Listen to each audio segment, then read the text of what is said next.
আসসালামু আলাইকুম। আমরা আমাদের এই ৩য় পর্বর ভিডিওটা শুরু করলাম। আমরা এর আগে ২ টা ভিডিও দিছি। ২ টা ভিডিওতে কিভাবে আমরা মেইন লাইনে সার্কিট ব্রেকার সংযোগ করছি, কিভাবে বডি আর্থিং এ সংযোগ করছি, ওগুলা বিস্তারিত দেখানো হয়েছিল। যারা আমাদের এর আগে ২ টা ভিডিও পাইছেন, তারা তো পাইছেন। আর যারা দেখেন নাই, তারা এর আগে ২ টা ভিডিও দেখে আসবেন। দেখে আসলে পরবর্তীতে শিখার ও দেখার হবে। আমরা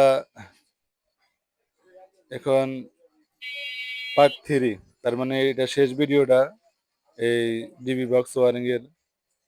আমরা তারগুলা অনেক জোড়া তার, তো এই জন্য আমাদের একটু সময় লাগে কাজটা করতে। যেমন আগে যে মিস্ত্রি কাজ করছিল, ওই মিস্ত্রি এই অনেক সমস্যা করে গেছে, যে সমস্যা বলার মতো না। আমরা সেখানে পাইপ দেওয়া হয়েছে কম, সিঁড়িতে পাইপ কম দিছে, বিভিন্ন ধরনের সমস্যা হয়েছে, এগুলো আমরা আবার ঠিক করতেছি।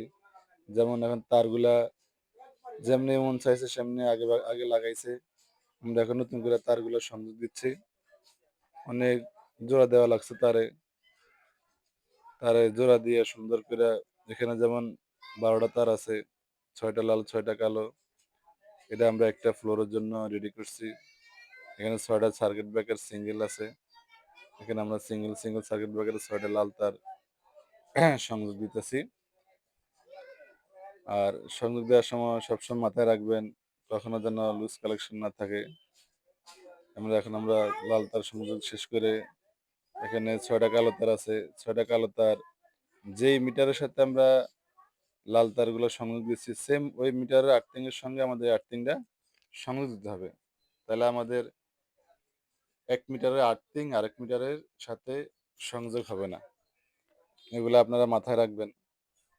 ১ মিটারের আর্থিং আরেক মিটারের সংযোগ হইলে তখন অনেক সমস্যা হয়ে যাবে। তখন কারেন্টের বিল বেশি আসবে।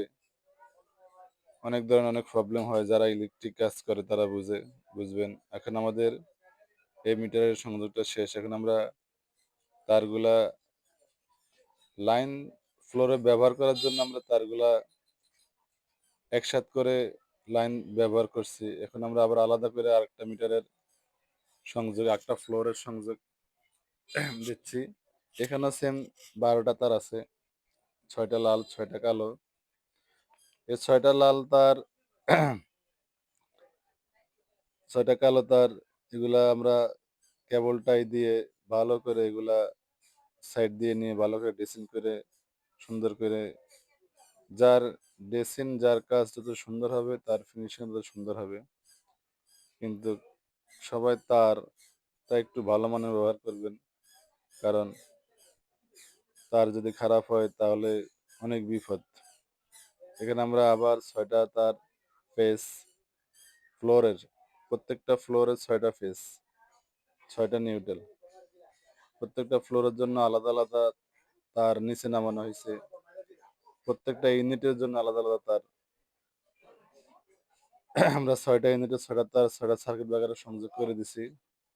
করে দেওয়ার পরে এখন আর্থিং গুলা যে মিটারের থেকে ফেজ দেওয়া হয়েছে, ওই মিটার থেকে আবার আর্থিং গুলা সংযোগ দিচ্ছি। সংযোগ দেওয়ার পরে আমরা যে মিটারের যে ফেজ ব্যবহার হচ্ছে, ওই মিটারে ওই আর্থিংটাই সংযোগ দেওয়া লাগবে। না হলে সমস্যা হবে। আমরা এখন ওই মিটারে আমরা আর্থিংটা সংযোগ দিয়ে দিছি। এখন আমরা আরেকটা মিটারের সংযোগ দিয়ে দেব। এখন আমরা এখান থেকে আরো ১২ টা তার সিলেক্ট করে নেব। ৬ টা লাল, ৬ টা কালো। তারগুলো আমরা চেক করে পরে কোন ফ্লোরের কোন তার, কোন জায়গার কোন তার, এগুলা ভালো করে চেক করে পরে কাজ করতে হবে। আমরা আবার এই ৬ টা তার চেক করে নিলাম। ৬ টা লাল, ৬ টা কালো। একটা ফ্লোরের তার এটা। এটা যত সম্ভব ধারণা এখানে ৬ তলা ৮ তলা ফাউন্ডেশন ৬ তলা পর্যন্ত কাজ করা হয়েছে। এটা ৬ তলার ফ্লোরের তার। তার মানে শেষ ফ্লোরটা। আমাদের উপরে আরো ২ টা ফ্লোর বাকি আছে। ওটা পরবর্তীতে কাজ করলে আবার আপনাদের ভিডিও দেবো আমি। তখন উপরে যে চ্যানেলটা আছে ওই চ্যানেলে আমরা সার্কিট ব্রেকার স্থাপন করব। এখন আমরা এই ৬ টা ইউনিট ৬ টা ফ্লোরের কাজই সম্পন্ন করতেছি। আমরা ফেজ তারগুলা ৬ টা সিঙ্গেল সার্কিট ব্রেকার ৬ টা সিঙ্গেল সার্কিট ব্রেকার সংযোগ দিয়ে দিছি। এখন আমরা যে আর্থিং তারগুলা আছে ৬ টা আর্থিং এর তার, নিউট্রাল তার এগুলো সব একসঙ্গে সংযোগ করে আমরা আর্থিং এর তারে আর্থিং এর তারে দিয়ে দিতেছি। দেওয়ার পরে আমরা এখানে যে মিটার থেকে ফেজটা ইউজ করছি ওই মিটার থেকে আমরা আর্থিংটা ইউজ করব। ওই মিটার থেকে আমরা আর্থিংটা ইউজ করব। এখন আমরা এখানে ওই বাইরে কিছু সিকিউরিটি লাইট আছে। তারপর নিচতলা থেকে উপরতলা পর্যন্ত আমরা আলাদা ফেস নিউট্রাল তার ইউজ করছি। যাতে কোনো ফ্লোরের সাথে কোনো ভাড়াটিয়ার সাথে কোনো বাইরের লাইট সিকিউরিটি লাইট না পড়ে সেজন্য আমরা আলাদা তার দিয়ে নিচতলা থেকে উপরতলা পর্যন্ত একটা ফেস একটা নিউট্রাল দিয়ে কালেকশন করে নিয়ে আসছি। আমরা এই তারগুলা যেমন এখানে ডি বক্সের ভোল্ট মিটার আছে, ইন্ডিকেটর আছে। চেক করে নিলাম রান করে ঠিক আছে কিনা। ভোল্ট মিটার, ইন্ডিকেটর এগুলা সংযোগ বাইরের লাইটের সাথে আমরা একটা সার্কিট ব্রেকারের সঙ্গে সংযোগ করে দিচ্ছি। যেমন আমাদের এখানে ২ টা মোটর আছে। একটা নিচে রিজার্ভ ট্যাঙ্কির মোটর, আরেকটা ছাদের উপরের মোটর। ২ টা মোটর আর এই সিঁড়ির লাইট এগুলো সব এক জায়গা থেকে চলবে। যাতে ভাড়াটিয়ার কোনো অসুবিধা না হয়। এখন আমাদের কাজ প্রায় শেষের দিকে। আমরা মোটরের তারগুলা একটু সাইজ করে নিতেছি। মোটরের তারগুলো একটু এলোমেলো ছিল। ওই যে একটা চেঞ্জ ওভার দেখতেছেন এখানে একটা চেঞ্জ ওভার লাগানো আছে। চেঞ্জ ওভারের কিভাবে কাজ করতে হয় যারা নতুন তারা তো জানেন না। যারা পুরান তারা তো জানেনই। আমরা এরপরে আবার একসময় যখন চেঞ্জ ওভারের কাজ আসবে তখন চেঞ্জ ওভারের ভিডিও দিব আপনাদের। এখানে আমাদের কারেন্টের লাইন ২ টা আছে। এক পাশের কারেন্ট চলে গেলে আরেক পাশের কারেন্ট থাকে।